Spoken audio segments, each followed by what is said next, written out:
मैं जब भी पापा की कब्र पर दुआ करने कब्रिस्तान जाती थी, मुझे एक बेनाम सी कब्र के सामने एक औरत बैठी मिलती जो हमेशा रो रही होती और उससे माफ़िया मांगती।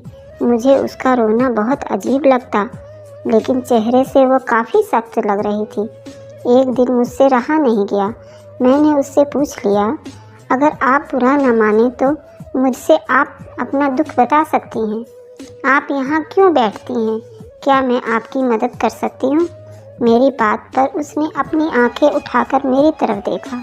उसकी नज़रों में बेपनाह गम और दुख थे। मैंने देखा रो रो कर उसकी आंखें लाल हो चुकी थी। तुम्हें क्या बताऊँ बेटी, मैं बहुत बुरी हूँ। अगर तुम मेरी कहानी सुनना चाहती हो तो थोड़ी देर मेरे पास बैठ जाओ, मेरा भी दिल हल्का हो जाएगा। उस औरत के साथ कब्रिस्तान बैठना मुझे अच्छा नहीं लग रहा था। मैंने उसे अपने घर चलने की दावत दी, जैसे उसने थोड़े ही मिनटों के बाद कबूल कर लिया। वह भी गम की मारी थी, शायद सहारा लेना चाहती थी। घर लाकर मैंने उसे चाय पिलाई। फिर जब उसके हवास अच्छे हुए तो उसने मुझे अपनी कहानी सुनाई। मैं एक ऐसे घराने में पैदा हुई जहाँ औरतों का नस्ल दर नस्ल पेशा यही था कि वह मर जाने वाली औरतों को नहलाती थी और उन्होंने कफन वगैरह पहनाती थी। हमें गांव में तो कोई भी पसंद नहीं करता था, लेकिन शहर में हमारी अच्छी खासी कमाई हो जाती थी, क्योंकि यहाँ पर हर दूसरे दिन कोई ना कोई औरत मर जाती और लोग हमें जानते पहचानते थे, इसलिए हमें अपने घर ले जाते। 3-4 हज़ार रुपये हमारे हाथ पर रखते और हमें नहलाना और कफन के इंतज़ाम थमा देते। हम लोगों को अब उसकी आदत पड़ चुकी थी, इसलिए किसी किस्म की कोई डर दहशत नहीं था। एक दिन शाम के 4 बजे मैं अपने काम से फ्री होकर बैठी थी कि दरवाज़ा खोला तो सामने एक 50 साल की औरत खड़ी थी, जिसका कद अच्छा खासा था और सेहतमंद औरत थी। कहने लगी, मुझे तुमसे कोई काम है, जल्दी मेरे घर चलो।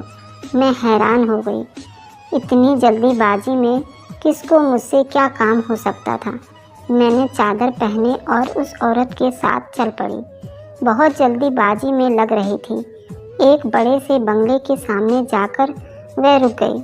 वह पैदल ही आई थी, हालांकि उसके घर के सामने 2-3 गाड़ियां खड़ी थी।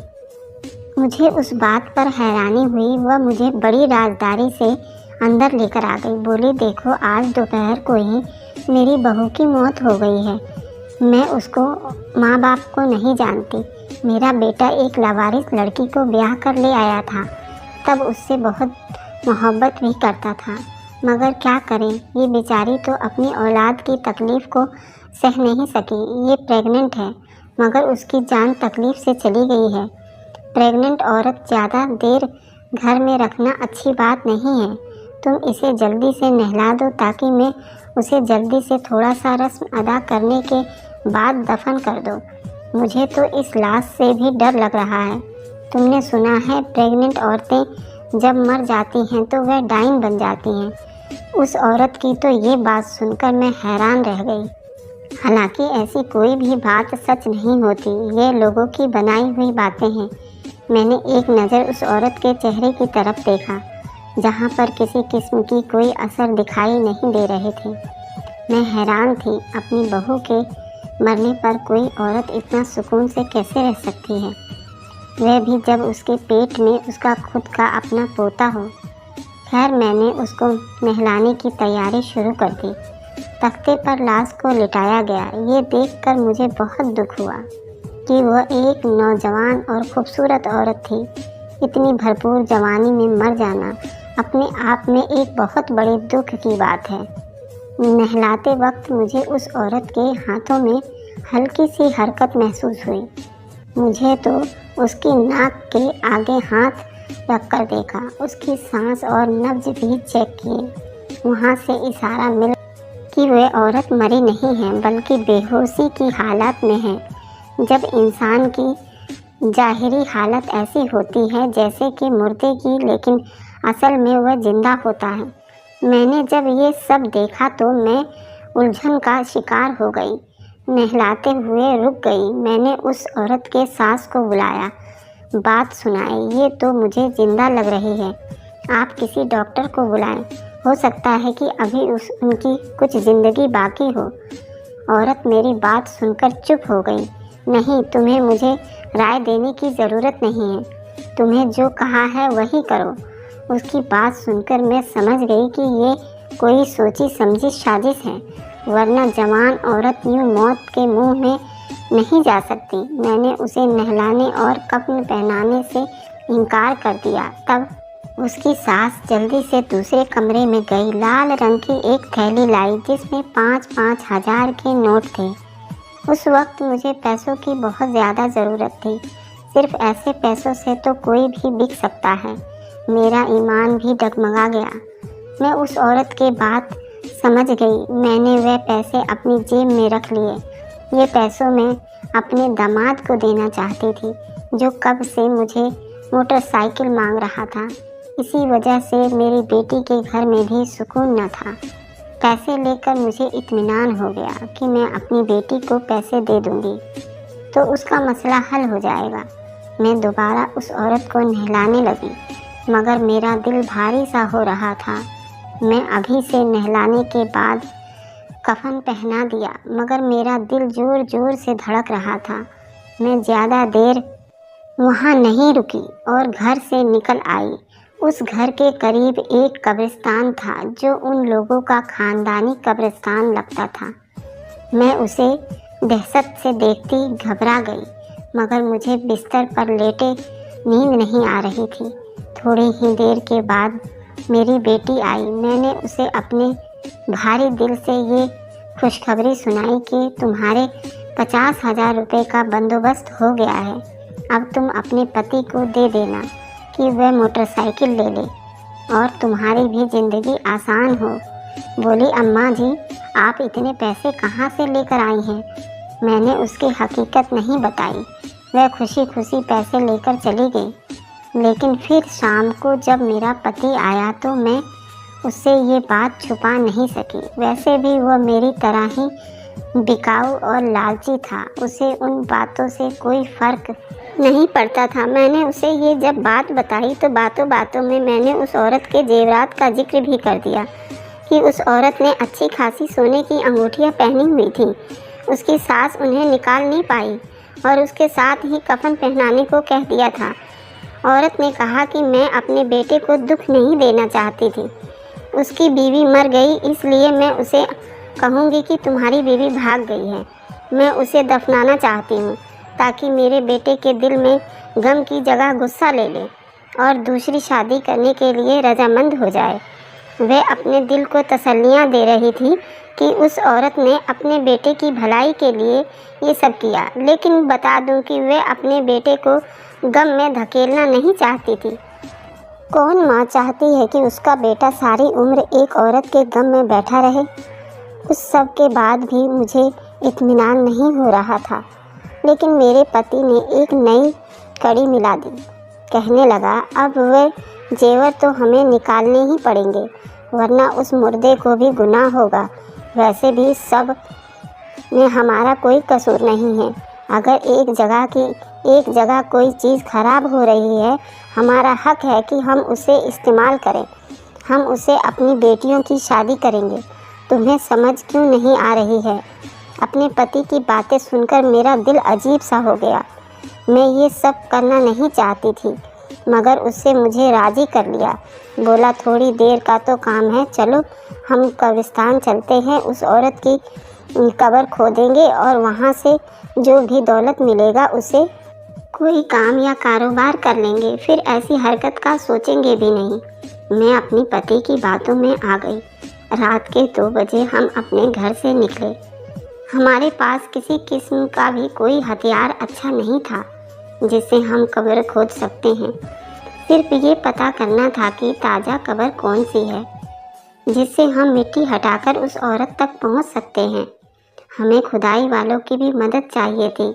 हम लोग जब कब्रिस्तान पहुंचे तो खुदा की करनी के खुदाई वाला वहां उस वक्त जाग रहा था। हमने उसे सारी हकीकत नहीं बताई। कहा कि हम एक अमल करना चाहते हैं, जो कि बहुत ज़रूरी है। उसे कुछ बातों में लगाकर हम लोग उस कब्र की तरफ बढ़े, जो आज शाम ही बनाई गई थी। खुदाई वाले से इस कब्र की निशानदेही कर दी थी। वैसे भी वह कुछ खास ईमानदार नहीं लगता था, उसके चेहरे पर भी अजीब सी लालच थी।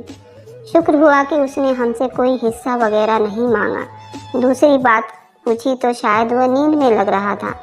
टॉर्च की रोशनी में जब हम लोग उस कब्र तक पहुँचे तो वह बिल्कुल ताज़ा थी। उस पर नरम नरम मिट्टी थी। हमने उसे हटाना शुरू किया तो वह आसानी से हट गई, लेकिन जब हम कब्र की सिल्लियाँ हटाने लगे तो हमें कब्र से हल्की हल्की आवाज़ें सुनाई देने लगी। मैंने अपने पति को मना भी किया कि मुझे ये मामला कोई और लगता है, हमें यहीं पर रुक जाना चाहिए, मगर मेरा पति नहीं माना। जब पूरी सिल्लियाँ हटाए तो उस औरत ने जो उस कब्र के अंदर दफन थी, कफन फाड़ जाग उठी और एक जोरदार चीख मारी। ये देखकर हम घबरा गए। मैंने जल्दी से आगे बढ़कर देखा, वह औरत जिंदा थी, तकलीफ से करा रही थी। उस औरत को देखकर हम दोनों की आंखें फटी की फटी रह गई। मैंने अपने पति को पीछे हटने का कहा, उस औरत पर चादर डाली और उससे सारी हकीकत से सामना करवाया, मगर जाहिर उस औरत को यही बताया कि उसकी सास ने उसे जिंदा मार दिया था। मैंने उसे बचाने आई हूँ। मैं लड़की को जारो जार रोने लगी, बोली, खुदा के लिए मुझे घर ले चलो। मेरी सास ने तुमसे झूठ बोला है, मैं मरी नहीं थी। उसने तो मुझे एक दवाई दी थी, कहा था कि उससे तुम्हें आराम आ जाएगा। मैं नहीं जानती थी कि वह क्या सोच रही थी। उसकी दर्द भरी बातें सुनकर मेरे अंदर सोई हुई इंसानियत जाग उठी और मैं और मेरा पति उसे घर लेकर आ गए। मेरा दिल तो उसकी तरफ से साफ था, मगर पति ने उसके दूसरे कमरे में जाते ही मुझसे अकेले में बुलाकर कहा, सुनो, ये तो सारा खेल उल्टा हो गया। हम उस औरत से फ़ायदा उठाने गए थे, मगर ये तो हमारे गले ही पड़ गई। हाँ तो क्या हुआ, हमें भी थोड़ी इंसानियत दिखानी चाहिए। मैंने अपने पति को डांट दिया, अगर तुम नहीं कर सकते, मैं उस औरत की देखभाल करूंगी। मैं जानती हूँ इंसानियत क्या चीज़ होती है। मेरी बात पर वह गुस्से होकर घर से चला गया। मैं उस लड़की के पास गई, उसे खाना वगैरह दिया और उसे सारी बात पूछी कि आखिर ऐसा क्या हुआ कि उसकी सास ने उसको दवा देकर कब्र में दफनाने की इतनी जल्दी की। तब उसने मुझे बताया कि वह एक अमीर घराने की बहू है। उसके माँ बाप बचपन में मर चुके थे। वे अपने चाचा चाची के पास रहती थी। बूढ़ी औरत जिसका नाम शबनम बानो था, अपने बेटे के लिए उस लड़की की यानी आलिया का रिश्ता मांगा था। शबनम बानो के बेटे को आलिया बहुत पसंद आ गई थी। जब आलिया ब्याह कर शबनम बानो के घर आई तो शबनम बानो ने पहले दिन से ही उसे साबित कर दिया कि वह सिर्फ और सिर्फ बेटे पैदा करवाना चाहती है। उसे पोते चाहिए और उसे अपनी बहू से कुछ नहीं चाहिए। मगर ये बात आलिया को समझ में ना आई कि वह बेटा पैदा करने पर इतनी उतारू क्यों है। उसकी जब पहली बेटी हुई तो सास ने बर्दाश्त कर लिया, मगर दूसरी बार जब वह उम्मीद से हुई तो सास ने पहले दिन से ही गिनना शुरू कर दिया। तीसरे चौथे महीने जाकर उसका अल्ट्रासाउंड करवाया और डॉक्टर से पूछा कि उस बच्चे की जीन्स क्या है। डॉक्टर ने जो बताया कि पैदा होने वाला बच्चा लड़की होगी, तो सास ने तरह तरह के ताने बहाने करके अपनी बहू का बच्चा गिरवाने की पूरी कोशिश की, मगर ऐसा नहीं हो सका। और फिर उसने अपना आखिरी और इस तरह की चालाकी की, अपनी बहू को नींद की गोलियां इतनी ज़्यादा दे दी कि वह अभी कभी ना उठ सके। आलिया ने बताया कि उसने आधा गिलास पीकर छोड़ दिया, शायद उसी वजह से उसकी जान बच गई, वरना वाकई में सचमुच मर जाती। आलिया की बात सही थी।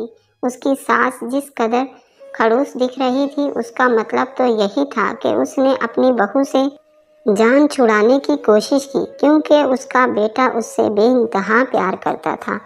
तलाक देने या छोड़ने की तो सवाल ही पैदा नहीं होता था। तो शबनम बानो के मन में यही साजिश सूझी और उसने अपनी बहू के साथ इतना बड़ा जुल्म कर डाला। आलिया रो रही थी। मैंने कहा, बेटी तुम फिक्र नहीं करो, अगर तुम अपने घर जाना चाहती हो तो हम तुम्हें पहुंचा कर आएंगे। तुम अपने पति के साथ एक अलग ज़िंदगी शुरू करना। तब बोली, अब मैं अपने घर नहीं जा सकती, मुझे उस घर में अपनी जान का खतरा है। अपना बच्चा पैदा होने तक मैं किसी महफूज जगह रहना चाहती हूँ। अगर तुम मुझे अपने घर में पनाह दोगी तुम्हारी मेहरबानी होगी, वरना मैं कहीं और चली जाऊंगी। आलिया की बातें सुनकर मैं भी जज्बाती हो गई थी। थोड़ी देर के बाद जहीर मुंह बनाए घर आ गया। रात काफ़ी ज़्यादा हो चुकी थी। मैंने उस लड़की को अपना ख्याल रखने का कहा और अपने कमरे में चली गई। जहीर अभी भी नाराज़ बैठा था। उसे मेरी हरकत अच्छी नहीं लगी थी, मगर उसने तो मुझे डराना शुरू कर दिया। बोला, देख तू बोल रही है कि अगर ये औरत जिंदा बच गई तो ये हम सबको भी फंसवा देगी। तूने उसकी सास से 50,000 रुपये की मोटी रकम ली थी। अगर उसने अपनी सास पर इल्ज़ाम लगाया तो वह यह भी उगल देगी कि किसी न किसी तरह उसे यहाँ तक लाई है। बेहतर यही है कि उस लड़की जहाँ पर थी वहाँ चली जाए। वैसे भी लोग तो जान ही गए हैं कि ये घर से भाग गई है या फिर उसकी ज़िंदगी ख़त्म हो गई है, तो फिर क्या ज़रूरत है हमें उसमें पड़ने की। बेहतर यही है कि अपने ठिकाने पर वापस चली जाए। जाहिर है कि ये बातें सुनकर मैं कांप कर रह गई। सोच भी नहीं सकती थी कि जहीर इतना बुज़दिल हो सकता है। मैंने जहीर को समझाने की कोशिश की, जो तुम सोच रहे हो वो इंसानियत नहीं है। ऐसा किसी भी इंसान के साथ नहीं करना चाहिए। खैर, हमें दोनों ये बहस करते करते सो गए। सुबह जब मैं उठी तो घर की हालात बदली हुई थी। घर में ना वह लड़की थी और ना ही मेरा पति जहीर मौजूद था। मेरा दिल कांप कर रह गया। खुदा जाने क्या हुआ, मेरी आंखें क्यों नहीं खुली। मैं सोचने लगी कि कहीं उसने मुझे कुछ सूंघा तो नहीं दिया था। मैं उठकर अपने कपड़े झाड़ने लगी। मैंने देखा पूरा घर उथल पुथल कर रह गया था। मैंने जल्दी से बाहर का रुख किया। उस जगह पहुंची जहां वह कब्र थी। जाकर देखा तो कब्र तो ज्यों की त्यों मौजूद थी। जहीर का कुछ अता पता नहीं था। शाम को जहीर खुद ही घर आ गया। मैं उस पर बरस पड़ी। यह तुमने क्या किया? वह औरत कहाँ गई? तुमने उसके साथ क्या किया है? कहाँ छुपाया उसे? मार तो नहीं डाला? मैं क्यों उसे मारूंगा? मैं सुबह के वक्त उठा तो वह ठंडी पड़ी हुई थी। उसका जिस्म अकड़ रहा था। मैंने सोचा कि उससे पहले कि हम पर कोई मुसीबत आए मैं उस लाश को ठिकाने लगा आया हूँ। तुम समझती क्यों नहीं हो? ऐसी लाश को घर में रखना कोई अक्लमंदी की बात नहीं होती। जहीर की बातें सुनकर मेरा तो सर चकरा गया। खुदा जाने उसने उस लड़की को कहाँ फेंका होगा। मैंने उसे लाख पूछने की कोशिश की, मगर उसने मुझे कोई जवाब नहीं दिया। मायूस होकर मैं बैठ गई। अपने अल्लाह से माफ़ी मांगने लगी कि मुझसे गलती हो गई। अब मैं सोच रही थी कि उस गलती का पछतावा कैसे करूं, मगर उसकी नौबत नहीं आई। खुदा ने हमारे किए की सज़ा दे दी। शाम को मेरी बेटी के घर से खबर आई, उसका पति एक कार एक्सीडेंट में अपनी जान से हाथ धो बैठा है। मेरा दामाद किराए की गाड़ी चलाता था, जिसकी वजह से उसकी आमदनी आती थी, मगर वह अपनी मोटरसाइकिल कार लेना चाहता था ताकि वह अपनी आमदनी को बढ़ा सके। मैंने अपनी बेटी को 50,000 रुपये भी उसके लिए ही दिए थे, लेकिन अब मेरा दामाद ही इस दुनिया में ना रहा तो उस पैसों का मेरी बेटी ने क्या करना था। मेरी बेटी की विधवा लिबास मेरे दिल को हिला कर रख दिया, मगर मेरा पति उस सब के बावजूद भी बाज नहीं आया। उसे तो एक काम मिल गया था, लोगों की बनी बनाई दौलत अपने हाथों से लूटने का। इसी वजह से मैंने अपने पति को छोड़ दिया। मैंने अपने अल्लाह की राह में दिन रात इबादत करती हूँ। उसे माफ़ी मांगती हूँ कि मेरे उस गुनाह को बख्श दे। मैंने मरी हुई कई औरतों को नहलाया है, कई औरतों का कफन तैयार किया है। मैं जानती हूँ अल्लाह ताला के अजाब से डरती हूँ। खुदा मेरे गुनाह को माफ़ कर दे। उस कब्र पर बैठकर उस औरत से माफ़ी मांगती हूँ, मगर मैं नहीं जानती मेरा रब मुझे माफ़ करेगा या नहीं। इतना कहकर वह औरत खामोश हो गई। मैं जानती थी कि उसका ज़मीर ये बोझ कभी हल्का नहीं होगा, क्योंकि जो जुल्म उसने किया था वह माफ़ी के लायक नहीं था। उसके दिल की तसल्ली के लिए कुछ तरीके बताए और कुछ पाबंदी करने को कहा और फिर उसे अपने घर से रुखसत कर दिया। उसके जाने के बाद मैं काफ़ी देर तक उसके बारे में सोचती रही। आज भी जब मैं उस औरत को याद करती हूँ तो मेरी आंखों से आंसू आ जाते हैं। धन्यवाद दोस्तों। तो मेरी ये स्टोरी कैसी लगी तो मुझे कमेंट में ज़रूर बताएं और thanks for watching, like and subscribe. और आप लोगों को स्टोरी अच्छी लगती है तो कमेंट में बताएं। Bye bye.